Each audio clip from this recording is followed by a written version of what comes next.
Hello, is this too loud? Good.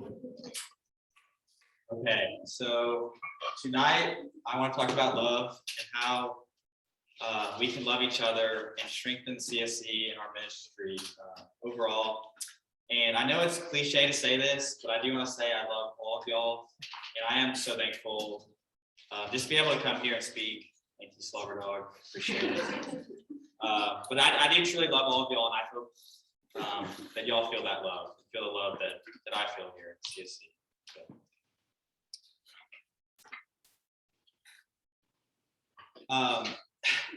So I struggled coming up with like a main point for this lesson until Sunday when I went to Laurel, and Mark actually said this during his sermon.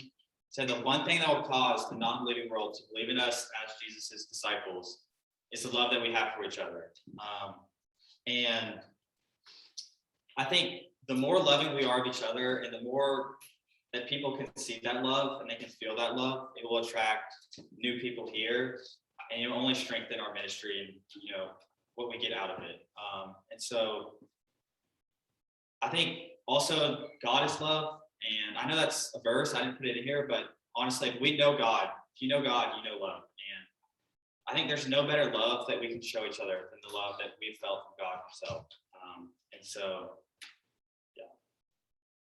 So this is captures a moment in time here, which is, it's kind of ironic that Gulf Coast is actually mentioned today, but I don't know what's going on with the lines up here, but so this was my freshman year, and obviously you can see Andy's in here. I love you, man.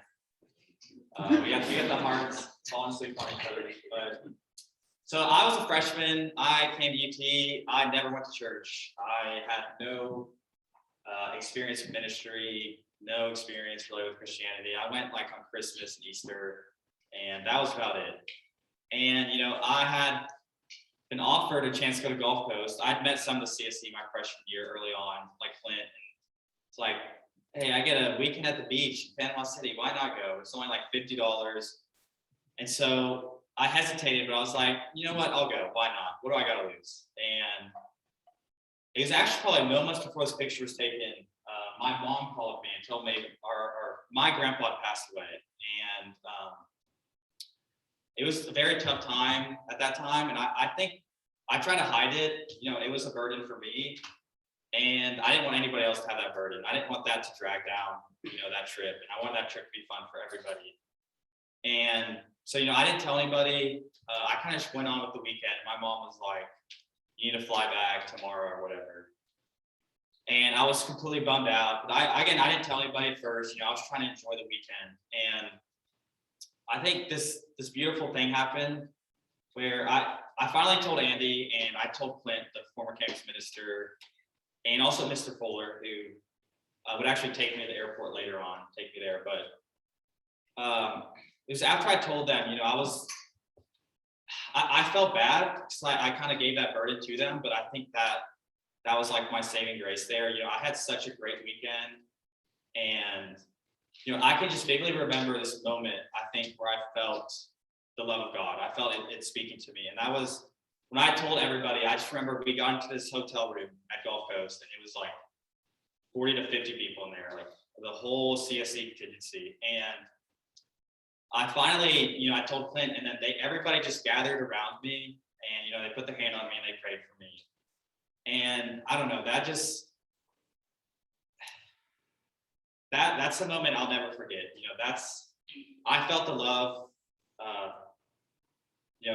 that Jesus died for. That love for us, and so yeah, that I'll touch on that more later. But that was just a quick story. Obviously, we got the funny picture, but give you all that background. And so transitioning, so we're gonna be in Galatians 6 if y'all want to open up to that, but. I was studying Galatians 6, and I love Galatians 6 too, but I was going to go through all of it. And I think Paul gives us a beautiful blueprint for how to love each other and how to carry out this love on a daily basis. So you go to Galatians 6:1, or I guess you go back real quick and just mention. So 3 steps I came up with was correct each other gently when necessary. That would be Galatians 6:1. Carry each other's burdens, which is 6:2. And then to never stop and do good for each other.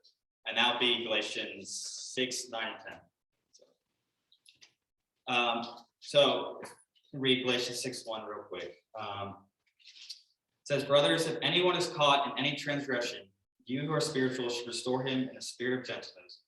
Keep watch on yourself, lest you too be tempted. And so I think what Paul is getting at here, though, is we should be studying our scripture, praying as much as we can, so that when the time comes when our brother or sister may fall or may do something wrong or just may need help with something, that we are there and we are equipped to help them. And I love too how he puts it, restore him in a spirit of gentleness, because I think obviously when we mess up, when we do something bad, we're already going to be down on ourselves. And so if you have that spirit of gentleness and you're uplifting, and if you're too harsh, you may bring them down more, but with that gentleness, you can help lift them back up. And so yeah, I think the first step would be just to correct each other when necessary, whenever we can. So on to the second one. I think this is arguably the most important one, but I'll just read it real quick. Galatians 6:2, which is very simple. Bear one another's burdens and so fulfill the law of Christ. And so I think it is so instrumental for us. Like, I know I struggle with this, and it's so easy to get down on ourselves. And I think this shouldn't be self-centered in that we deserve people to carry each other's burdens, but we should always offer, each other help carry burdens and struggles. And I'd like to point out, I'd like to say first, I think this is so important to help each other work on not only our physical health, emotional health, mental health, but spiritual health, and to try to be there for everybody as much as we can. And I like Mr. Fuller gave a presentation on mental health, I think a while ago, but it's like 4 spokes of a wheel, and that was your physical health, mental, emotional, and spiritual health. And, if one of them is out of whack, then every single one will suffer. And so I think it's so important to be there, for each other in any way we can to help carry that burden, to lighten the weight, and just be there for each other. Yeah, we should never think that we're completely alone or that we're isolated, that we feel that we have nobody to go to. I think that should be on the CSC as a whole, and that should be our goal, to carry that out, to be there for one another if there's a burden, to just encourage each other and to offer to help carry that and to listen.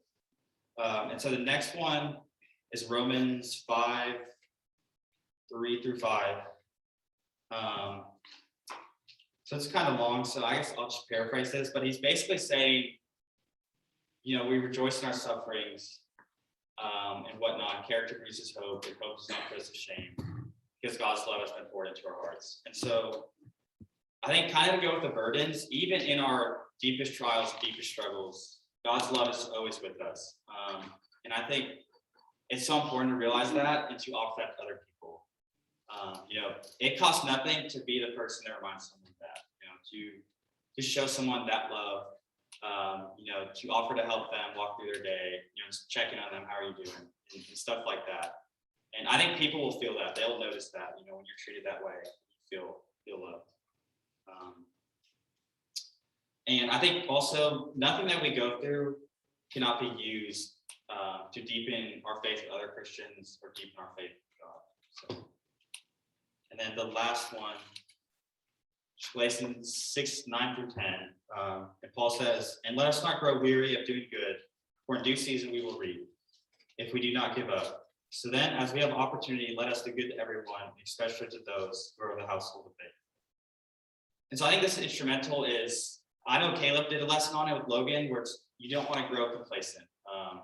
There's no such thing as doing too much good for people and, offering too much, I think. And I love how it puts it, in due season we will reap if we do not give up. So, the more you offer to your brothers and sisters, the more that will come back to you. You may help them in a situation, and then they may come back and help you, the next situation that arises. And I love how it says to, especially those who are the household of faith. So I think, our ministry starts with us, and the more we love each other, it kind of goes back to the main theme, but the more we love each other, the more people will see that and want to be a part of that, So should encourage all of y'all, go to the next slide. So let's make it happen. But honestly, the 3 steps, I think, if we're trying to accomplish that goal, I think these 3 steps can help tremendously. So just correct each other gently when necessary. So, if one of us falls down, or if you see somebody mess up, offer to, or correct them, but don't be harsh. Be gentle and help uplift them back. Carry each other's burdens. As I said, if you see somebody struggling, offer to walk with them. Offer to take that on and help lift them back up, just like one. And then 3, never stop doing good. So try not to grow complacent. Keep going. Keep trusting that you're making a difference. And then going to the next verse, 1 Corinthians 13:7, which I actually love this verse. So let's read it. Love bears all things, believes all things, hopes all things, endures all things. So I think, Paul's speaking on just how powerful love is. And I think love is a currency that's free to us. We can give it out whenever, and we may not even realize how powerful it is, how much of an impact it can make. But, as he mentioned, it bears all things, believes all things, hopes all things, endures all things. And it costs nothing for us to give this out. It's like free money. So, I love the way he puts that. And I think it's so powerful and such a tool for good that we should never hesitate to, show our brothers and sisters that love. And then, so the last verse I want to go over with y'all is John 13:34 through 35. And Jesus says, "A new commandment I give to you, that you love one another just as I have loved you. You also love one another. By this, all people know that you are my disciples if you have loved one another." And as I mentioned, I think the way that we treat each other within the CSC can be such a tool for bringing people in. I think if they see that we love each other and that we are building each other up, people want to come in. And not only that, but it will help us get more out of it, each one of us. And I mean, this is a direct command from Jesus as well. So it's not even just Paul who's laying the blueprint for this. Jesus tells us that love one another just as I loved you. And he made the greatest sacrifice anybody could make. The greatest showing of love, sacrifice himself for us. So, I encourage all of us, especially myself, the leadership team, all of us, to take that love that we've received from Jesus and show it to everybody as much as we can. And so to read it one more time, the one thing that will cause the non-believing world to believe in us as Jesus' disciples is the love we have for each other. And so I want to just put an arrow here and mention this again because I think the reason this is so meaningful to me is that I think I was the direct beneficiary of this. My coming to faith wasn't from my parents. It wasn't, I just walked into a church one day. It wasn't from a class.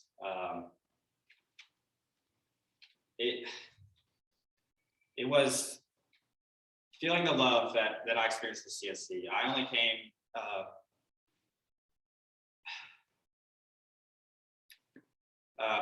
I came sparingly my freshman year, but I think it was Gulf Coast. I was on and off. I came to church every once in a while. I came to CSC tailgates. I came to football games. I came to fun stuff. But it was just in that moment. I went on this trip. All these goofballs in a hotel room. Caleb, Cole, Logan, Jacob Moss, Kenzie. Not here, but I didn't expect anything out of that trip.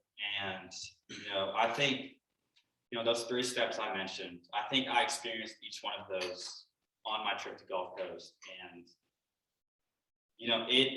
seeing the love that everybody had for each other, and that they all poured out on me when I felt like I most needed it. It made a huge difference for me. After that was, I can definitively say, a turning point in my life, just because I'd experienced that love. And I came to church every Sunday after that. Somehow ended up as president up here.